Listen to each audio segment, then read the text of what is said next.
नमस्कार साथियों एवं प्यारे बच्चों, आज हम कक्षा 9 एनसीईआरटी गणित प्रश्नावली 5 यूक्लिड की ज्यामिति का परिचय की भूमिका मतलब सामान्य परिचय हम पढ़ेंगे। आज की ये क्लास आपको बहुत ही ध्यान से समझनी है। यदि ये क्लास आप ध्यान से समझते हो तो आपके जो प्रश्नावली 5 है वो कंप्लीट हो जाती है। बच्चों, आज हम कक्षा 9 एनसीईआरटी गणित के वीडियो आपकी मांग पर बहुत दिनों बाद लेकर आए हैं। यदि आपको ये समझ में आते हैं, अच्छे लगते हैं तो आप इनको अधिक से अधिक लाइक करें, चैनल को सब्सक्राइब करें, साथ ही इन सभी क्लासों को अपने दोस्तों के साथ, अपने मित्रों के साथ अधिक से अधिक शेयर करें और हमें फुल सपोर्ट करें ताकि हम आपके लिए और मेहनत करें, अच्छे अच्छे वीडियो और अच्छी अच्छी क्लासें आपके लिए लेकर आए। बच्चों, यदि आपको पूरा कोर्स प्राप्त करना है तो आपकी स्क्रीन पर जो व्हाट्सएप नंबर दिए हुए हैं उन पर आप मुझे व्हाट्सएप मैसेज कर सकते हो। आपको पूरा कोर्स निःशुल्क मिलेगा और अब आपको कंटिन्यू इसके वीडियो मिलने लग जाएंगे। पूरा कोर्स आपके करवाया जाएगा। तो बच्चों, शुरू करते हैं यूक्लिड की ज्यामिति का परिचय। बच्चों, सबसे पहले हम ज्यामिति की बात करते हैं। तो जो ज्यामिति शब्द है वो दो शब्दों से मिलकर बना है और ये शब्द यूनानी भाषा के शब्द हैं। एक तो जियो और एक मिट्रिन। बच्चों, जो जियो का मतलब होता है पृथ्वी या फिर भूमि। क्या होता है? पृथ्वी या भूमि। और मिट्रिन का मतलब होता है बच्चों मापना। मिट्रिन का मतलब क्या होता है? मापना। मतलब पृथ्वी या भूमि को मापना। तो जो ज्यामिति का विकास, ज्यामिति का उद्भव हुआ है वो भूमि को मापने के लिए ही हुआ है। भूमि को मापने की आवश्यकता के लिए ही हुआ है। तो बच्चों, ज्यामिति का उपयोग प्राचीन काल से, पुरानी सभ्यताओं से ही होता आ रहा है। भूमि को मापने की आवश्यकता पड़ती है, इसलिए ज्यामिति शब्द का प्रयोग हुआ।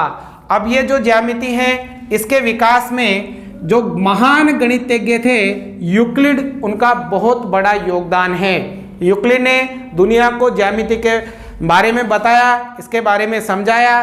तो ये जो यूक्लिड महान गणितज्ञ थे, एक समय ये टीचर हुआ करते थे, तो इन्होंने एक पुस्तक लिखी। उस पुस्तक मतलब एक ग्रंथ लिखा, उस ग्रंथ का नाम था एलिमेंट्स। तो यूक्लिड के द्वारा लिखा गया जो ग्रंथ था उसका क्या नाम था? एलिमेंट्स था। अब बच्चों, इस एलिमेंट्स ग्रंथ में 13 अध्याय हैं। टोटल कितने अध्याय हैं? 13। प्रत्येक अध्याय को पुस्तिका कहा गया। प्रत्येक अध्याय को बच्चों इसमें क्या कहा? पुस्तिका कहा। तो ज्यामिति के विकास में यूक्लिड नामक गणितज्ञ का बहुत बड़ा योगदान है। इन गणितज्ञ ने एक ग्रंथ लिखा था, उस ग्रंथ का नाम एलिमेंट्स था। एलिमेंट में 13 अध्याय हैं और प्रत्येक अध्याय को क्या कहा बच्चों? पुस्तिका कहा। तो इन्होंने ज्यामिति के बारे में दुनिया को बताया, जिसका प्रयोग प्राचीन समय से होता आ रहा है और आज भी हम इसका प्रयोग कर रहे हैं। तो इन्होंने 3 प्रकार से इनको बताया। एक तो यूक्लिड की परिभाषाएं, यूक्लिड की परिभाषाएं। तो बच्चों, जो ये पुस्तक है, इस जो ग्रंथ है, इस ग्रंथ में टोटल 23 परिभाषाएं हैं। यूक्लिड की कितनी परिभाषाएं हैं? 23। इसमें से आपके जो कक्षा 9 की एनसीईआरटी गणित है उसमें 7 परिभाषाओं के बारे में बताया गया है। तो ये सभी की सभी परिभाषाएं बहुत ही आसान है, ठीक है। इसके बाद इन्होंने बताया अभिग्रहितों के बारे में और अभिधारणाओं के बारे में। तो बच्चों, जो अभिग्रहित हैं वो आपके 7 हैं और अभिधारणाएं आपके 5 हैं। और बच्चों, ये जो अभिग्रहित और अभिधारणाएं हैं ये कल्पनाएं हैं, ये सर्वव्यापी सत्य हैं। मतलब इनको हम दूसरी तरीके से परिभाषित नहीं कर सकते। जो परिभाषित यूक्लिड ने कर दिया वो ही सत्य माना गया। इनको दूसरी तरीके से हम परिभाषित नहीं कर सकते। तो अब हम परिभाषाएं, अभिग्रहित और अभिधारणाओं के बारे में बारी बारी से पढ़ेंगे। इन तीनों को आप अच्छी तरह से समझोगे तो ये पूरी की पूरी प्रश्नावली आपके बहुत ही आसान तरीके से कंप्लीट हो जाएगी। तो कुछ समझ में आया? ज्यामिति शब्द 2 शब्दों से मिलकर बना है। इसका मतलब होता है भूमि को मापना। तो ज्यामिति का जो उदय हुआ इसका जो विकास हुआ वो भूमि को मापने की आवश्यकता के कारण हुआ, और इसके विकास में यूक्लिड नामक जो गणितज्ञ थे उनका बहुत बड़ा योगदान था। इन्होंने इस पर एक ग्रंथ लिखा, उसका नाम एलिमेंट था। इसके अंदर टोटल 13 अध्याय थे और प्रत्येक को इन्होंने क्या कहा, पुस्तिका कहा। अब हम पढ़ते हैं इसकी परिभाषाएं, अभिग्रहित और अभिधारणाओं के बारे में। तो आप इनको ध्यान से समझिएगा, मैं बहुत ही आसान तरीके से इनको बताऊंगा। अब हम देखते हैं यूक्लिड की परिभाषाएं। तो बच्चों, यूक्लिड ने जो अपना ग्रंथ था एलिमेंट्स, उसमें 23 परिभाषाएं लिखी थी। उसमें से जो आपकी एनसीईआरटी किताब है उसमें आपके सिलेबस के अनुसार 7 परिभाषाओं के बारे में हम समझेंगे। तो इन परिभाषाओं से हम पहले भी परिचित हैं, आपको समझना है और इनको याद रखना है। तो बच्चों देखो, पहली परिभाषा ये थी कि एक बिंदु वह है जिसका कोई भाग नहीं होता है। एक बिंदु, बिंदु मतलब पॉइंट ऐसे लगाते हैं, तो ये क्या है, एक बिंदु है। अब इस बिंदु का कोई भाग नहीं होता है। भाग मतलब लंबाई, चौड़ाई, ऊंचाई इसकी कुछ भी नहीं होती है, बस ये एक क्या होता है, बिंदु होता है। तो बिंदु की परिभाषा क्या है, एक बिंदु वह है जिसका कोई भाग नहीं होता है, न तो लंबाई होती है, न चौड़ाई होती है और न ही ऊंचाई होती है। उसे हम क्या कहते हैं, बिंदु कहते हैं। यह थी यूक्लिड की पहली परिभाषा। अब देखो यूक्लिड की दूसरी परिभाषा, एक रेखा चौड़ाई रहित लंबाई होती है। हम रेखा खींचते हैं ऐसे, ये रेखा खींची हमने। अब इस रेखा में चौड़ाई नहीं होती है, केवल क्या होती है, लंबाई होती है। तो रेखा की परिभाषा क्या हो गई बच्चों, कि एक रेखा जो है वो चौड़ाई रहित लंबाई होती है। मतलब इसमें लंबाई तो होती है, इसमें चौड़ाई बिल्कुल भी नहीं होती है। आ गया। तो ये थी दूसरी परिभाषा। अब तीसरी परिभाषा, एक रेखा के सिरे बिंदु होते हैं। बच्चों, जो रेखा होती है, रेखा इसके सिरे ये वाला और ये वाला, ये क्या कहलाते हैं, बिंदु कहलाते हैं। जब हम रेखा खींचते हैं तो लिखते हैं ना, बिंदु ए से बिंदु बी तक, है ना, लिखते हैं ना। तो रेखा के जो सिरे हैं वो क्या कहलाते हैं, बिंदु कहलाते हैं। तो ये यूक्लिड की तीसरी परिभाषा थी। अब देखो यूक्लिड की चौथी परिभाषा, एक सीधी रेखा ऐसी रेखा है जो स्वयं पर बिंदुओं के साथ सपाट रूप से स्थित होती है। ध्यान से समझना, एक सीधी रेखा वह रेखा है जो स्वयं पर बिंदुओं के साथ सपाट रूप से स्थित होती है। इसका मतलब क्या है कि अगर हम ऐसे बिंदु को बनाते जाएं, ऐसे बहुत ही लाखों बिंदुओं को ऐसे बनाते जाए पास पास में, तो यहाँ पर एक क्या बनेगी, इनसे एक रेखा बन जाएगी। और जो ये रेखा है ना, इन पर क्या होते हैं, बहुत सारे बिंदु होते हैं, और इस तरह से ये क्या बनती है, एक रेखा बनती है। तो जो रेखा होती है वो बहुत सारे असंख्य बिंदुओं से मिलकर बनी होती हैं। मतलब बिंदु इस रेखा पर इस तरह से स्थित होते हैं। यह है यूक्लिड की चौथी परिभाषा का मतलब। अब देखो यूक्लिड की पांचवी परिभाषा, एक पृष्ठ वह है जिसकी केवल लंबाई और चौड़ाई होती है। एक पृष्ठ का मतलब जैसे अपना बॉडी है, ये क्या है, एक पृष्ठ है, या फिर यहाँ पर ये मैंने बनाया, ये क्या है, एक पृष्ठ है। अब बच्चों, ये जो पृष्ठ होता है इसमें लंबाई मतलब ये वाली लंबाई और ये वाली चौड़ाई होती है। लंबाई और क्या होती है, इसमें चौड़ाई होती है। तो एक पृष्ठ वह है जिसमें केवल लंबाई और क्या होती है, चौड़ाई होती है। इन सभी बातों से आप पहले भी परिचित हो। तो ये उस समय की बात है जब इनके बारे में कोई नहीं जानता था, कि जब दुनिया इसके बारे में अनजान थी, तब ये सभी बातें किसने बताई बच्चों, यूक्लिड ने बताई थी। अभी हम इन सभी से पहले से परिचित है, कक्षा 7 में हम सभी जानते हैं रेखा क्या होती है, बिंदु क्या होती है। तो ये उस समय की बात है जब कोई नहीं जानते थे, जब धीरे धीरे ज्यामिति का विकास होने लगा था। ठीक है, तो समझ में आ गई। अब देखो छठी परिभाषा क्या है, पृष्ठ के किनारे रेखाएं होती हैं। अब बच्चों, जो पृष्ठ हैं, ये जो पृष्ठ हैं, अब इस पृष्ठ के किनारे ये किनारे क्या क्या होती हैं, रेखाएं होती हैं। आप देख ही रहे हो। तो पृष्ठ के जो किनारे हैं वो क्या होती है बच्चों, रेखाएं होती हैं। आगे समझ में। तो ये इसकी छठी परिभाषा थी। अब देखो इसकी सातवीं परिभाषा, एक समतल पृष्ठ ऐसा पृष्ठ है जो स्वयं पर सीधी रेखाओं के साथ सपाट रूप से स्थित होता है। मतलब जो एक पृष्ठ होता है वो एक सीधी रेखाओं के साथ सपाट रूप से, देखो अगर यहाँ पर हम रेखा बनाए जाए, ऐसे रेखा बनाई जाए बिल्कुल पास में, तो यहाँ पर क्या बन जाएगा, एक पृष्ठ बन जाएगा। जैसे यहाँ पर बिंदु वाली परिभाषा थी ना कि अगर आप बिंदु बिंदु बिंदु रखते जाओ तो ये क्या बन जाएगी, रेखा। ऐसे आप ऐसे रेखा पे रेखा बनाते जाओ, आपके क्या बन जाएगा बच्चों, आपके पृष्ठ बन जाएगा। तो ये थी यूक्लिड की कौन सी परिभाषा, 7वीं परिभाषा। तो इन परिभाषाओं को आपको बहुत ही आसान तरीके से याद रख सकते हो, बहुत ही आसान है। तो इन सभी परिभाषाओं को आप याद कीजिएगा, समझिएगा, तो आपके लिए ये पाठ बहुत ही आसान हो जाएगा।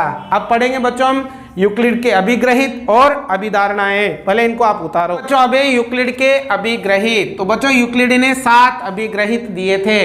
तो बच्चों अभिग्रहित और जो अभिधारणाएं हैं ये आपके कोरी कल्पनाएं हैं, ये सर्वव्यापी सत्य हैं। मतलब इनको इसी प्रकार से परिभाषित किया जा सकता है, कोई इनको परिभाषित करने का दूसरा तरीका नहीं है, इसलिए इन्हीं को क्या किया गया, सर्वव्यापी सत्य मान लिया गया।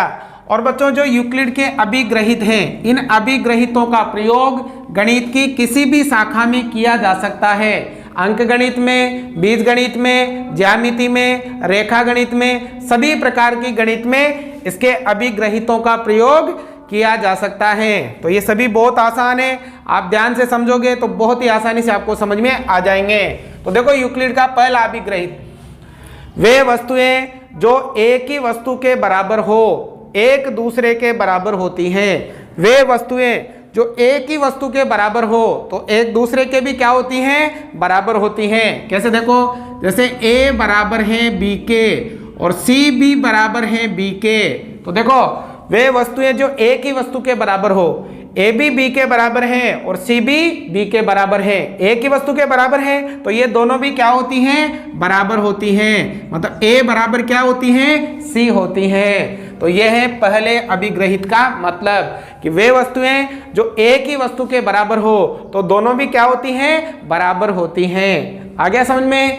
अब देखो दूसरा अभिग्रहित, यदि बराबरों को बराबरों में जोड़ा जाए तो पूर्ण भी बराबर होता है। अगर बराबरों को बराबर में जोड़ा जाए तो जो पूर्ण आएगा वो भी क्या होगा, बराबर होगा। जैसे 5 बराबर क्या है, 5। अभी ये दोनों बराबर हैं, अगर हम इन दोनों में बराबर जोड़ें, मान लो इधर भी 2 जोड़ें और इधर भी 2 जोड़ें, तो पूर्ण कितना हो गया भाई, 7, और इधर भी कितना हो गया, 7। अगर बराबरों में बराबर जोड़ते हैं तो जो पूर्ण आएगा वो भी क्या होगा, बराबर होगा, बिल्कुल होगा। ये तो ठीक है, कहने वाली बात ही नहीं है कि अगर बराबरों में बराबरों को जोड़ें तो क्या है, वो पूर्ण भी बराबर ही होगा।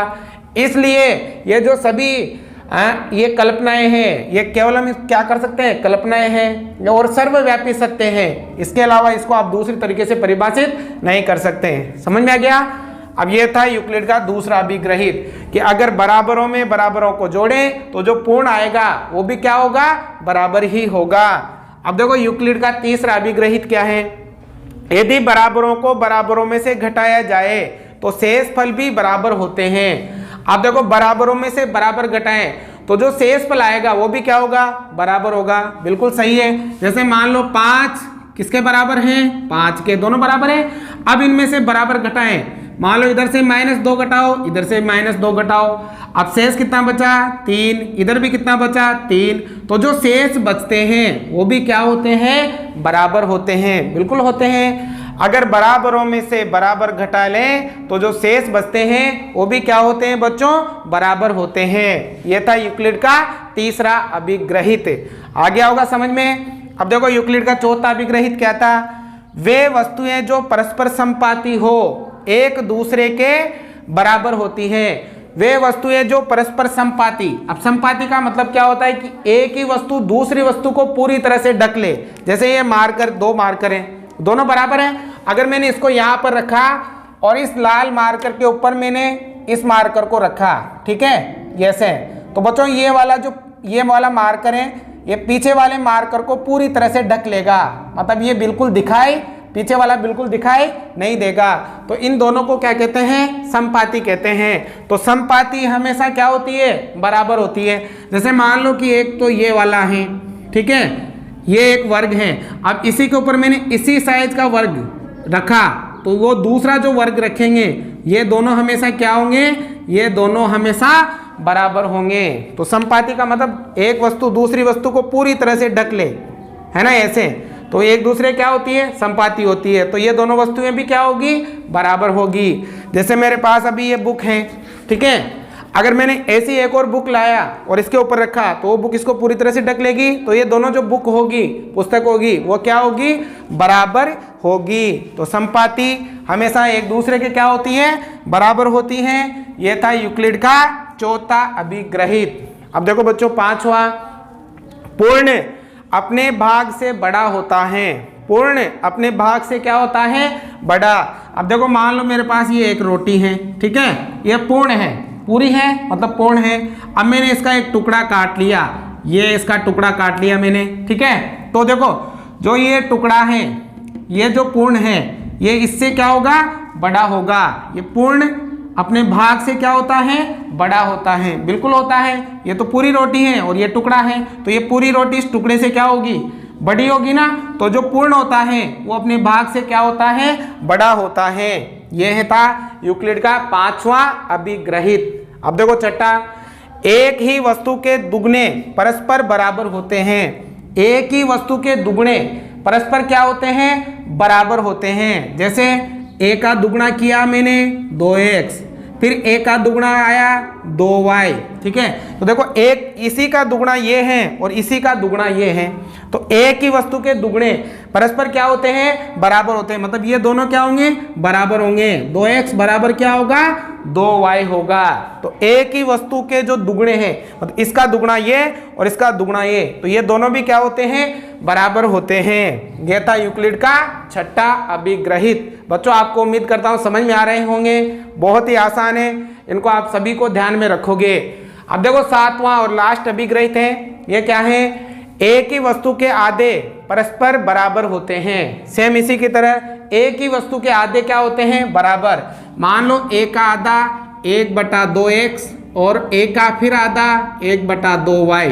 तो e दोनों देखो a है ना, तो एक ही वस्तु के जो आधे हैं वो क्या होते हैं, बराबर। मतलब ये दोनों भी क्या होंगे, 1/2x बराबर 1/2y होंगे। तो एक ही वस्तु के आधे भी परस्पर क्या होते हैं, बराबर होते हैं। तो बच्चों ये यूक्लिड के अभिग्रहित हैं। तो यूक्लिड के 7 अभिग्रहित हैं। तो यूक्लिड के अभिग्रहितों का प्रयोग हम गणित की कोई सी भी शाखा में कर सकते हैं और ये सभी की सभी कल्पनाएं हैं, सर्वव्यापी सत्य हैं। इनको हम इसी तरह से परिभाषित कर सकते हैं, कोई और इनको परिभाषित करने का तरीका नहीं है। पहले उतारो, फिर हम देखते हैं यूक्लिड के अभिधारणाएं। अब यूक्लिड की अभिधारणाएं। तो बच्चों जो यूक्लिड की अभिधारणाएं हैं ये भी कोरी कल्पनाएं हैं, ये सर्वव्यापी सत्य हैं। मतलब इनको जो परिभाषित कर दिया वो कर दिया, अब आप दूसरे तरीके से इनको परिभाषित नहीं कर सकते। और बच्चों जो यूक्लिड की अभिधारणाएं हैं इनका प्रयोग गणित की केवल ज्यामिति शाखा के अंतर्गत ही किया जाता है। इनका प्रयोग केवल गणित में ज्यामिति के अंतर्गत ही होता है, जबकि जो हमने अभिग्रहित पढ़े थे उसका प्रयोग हम गणित की किसी भी शाखा में कर सकते हैं। तो हम ध्यान से, तो जो इन्होंने अभिधारणाएं दी थी वो 5 अभिधारणाएं थी, इनको हम ध्यान से समझेंगे तो आपको आसानी से समझ में आ जाएगी। तो देखो पहली अभिधारणा क्या थी, एक बिंदु से अन्य बिंदु तक सीधी रेखा खींची जा सकती है। देखो बिल्कुल खींची जा सकती है। एक बिंदु ये है और एक अन्य बिंदु ये है, इन दोनों बिंदुओं से क्या खींची जा सकती है, एक सीधी रेखा खींची जा सकती है। बिंदु कहीं पे भी हो, मान लो एक बिंदु यहाँ है और एक बिंदु यहाँ है, तो एक बिंदु से दूसरे बिंदु तक एक सीधी रेखा खींची जा सकती है। तो ये थी यूक्लिड की पहली अभिधारणा। अब बच्चों इनको आप दूसरे तरीके से परिभाषित नहीं कर सकते, तो ये क्या है, सर्वव्यापी सत्य है। अब देखो दूसरी जो अभिधारणा है वो क्या है, एक शांत रेखा को अनिश्चित रूप से बढ़ाया जा सकता है। बच्चों जो शांत रेखा है उस जमाने में इसको शांत रेखा बोलते थे, आज के जमाने में इसको रेखाखंड बोलते हैं। क्या बोलते हैं बच्चों, रेखाखंड। तो इसने कहा है कि एक शांत रेखा, मान लो ये एक शांत रेखा है, अब इस शांत रेखा को अनिश्चित रूप से बढ़ाया जा सकता है। आप इसको इधर भी बढ़ा सकते हो और आप इसको इधर भी बढ़ा सकते हो। तो ध्यान रहे, एक शांत रेखा को अनिश्चित रूप से बढ़ाया जा सकता है। ये थी यूक्लिड की दूसरी अभिधारणा। अब बच्चों यूक्लिड की तीसरी अभिधारणा, किसी को केंद्र मानकर और किसी त्रिज्या से एक वृत्त खींचा जा सकता है। बिल्कुल केंद्र मान लो, ये हमने एक केंद्र मान लिया और ये एक निश्चित त्रिज्या ले ली, तो इस त्रिज्या से प्रकार की सहायता से क्या किया जा सकता है, एक वृत्त खींचा जा सकता है। तो बिल्कुल किसी को केंद्र मानकर एक निश्चित त्रिज्या का क्या खींचा जा सकता है, एक वृत्त खींचा जा सकता है। ये थी यूक्लिड की तीसरी अभिधारणा। समझ में आ गया? बहुत ही आसान है, ये सभी चीजें हमने पढ़ रखी हैं। ये उस समय की बात हो रही है जब इनके बारे में किसी को जानकारी प्राप्त नहीं थी। अब बच्चों चौथी जो अभिधारणा है, सभी समकोण एक दूसरे के बराबर होते हैं। समकोण का मतलब होता है 90 डिग्री का कोण। अब सभी समकोण क्या होते हैं, बराबर होते हैं। जैसे मैंने एक समकोण ये बनाया 90 डिग्री का कोण, एक समकोण मैंने ऐसे बनाया 90 डिग्री का कोण, एक समकोण मैंने ऐसे बनाया 90। तो समकोण कोई सा भी हो, ये सभी समकोण हमेशा क्या होंगे बच्चों, बराबर होते हैं। ये थी यूक्लिड की चौथी अभिधारणा। समझ में आ गया? अब देखो पांचवी अभिधारणा, ध्यान से समझना। यदि एक सीधी रेखा दो सीधी रेखाओं पर गिरकर अपने एक ही और दो अंतःकोण इस प्रकार बनाए कि इन दोनों कोणों का योग मिलकर दो समकोण से कम हो। दो समकोण, एक समकोण 90 होता है और दो समकोण 90 और 90 कितना होता है, 180 होता है। तो दो समकोण से कम हो तो दोनों सीधी रेखाएं अनिश्चित रूप से बढ़ाए जाने पर उसी ओर मिलती हैं जिस ओर यह योग दो समकोण से कम होता है। तो ध्यान से समझो बच्चों, दो सीधी रेखाएं, ये एक रेखा और ये दूसरी, दोनों सीधी रेखाएं हैं। अगर इन पर एक सीधी रेखा गिरे, ये एक सीधी रेखा गिर गई, ठीक है, इस प्रकार से गिरे कि इसके अंदर ये वाला कोण और ये वाला कोण अंतःकोण है, इन दोनों कोणों का योग दो समकोण से कम हो, मतलब 180 डिग्री से कम हो, 180 डिग्री से कम हो। इन दोनों कोणों का योग 180 से कम है और ये दोनों भी अंतःकोण है, इनका योग 180 से ज्यादा है। तो जब आप इनको आगे बढ़ाओगे तो वो उसी ओर मिलेगी जिस ओर इनका जो योग है वो कितना हो, 180 से ऐसे बढ़ाओगे ना बिल्कुल सीधी, तो ये आगे जाके मिलेगी, ऐसे मिल जाएगी। किस ओर मिलेगी, जिस ओर इन दोनों अंतःकोणों का योग 180 से क्या हो, कम हो। अगर दूसरी तरफ आप इनको बढ़ाओगे तो ये दूसरी तरफ कभी भी नहीं मिलेगी।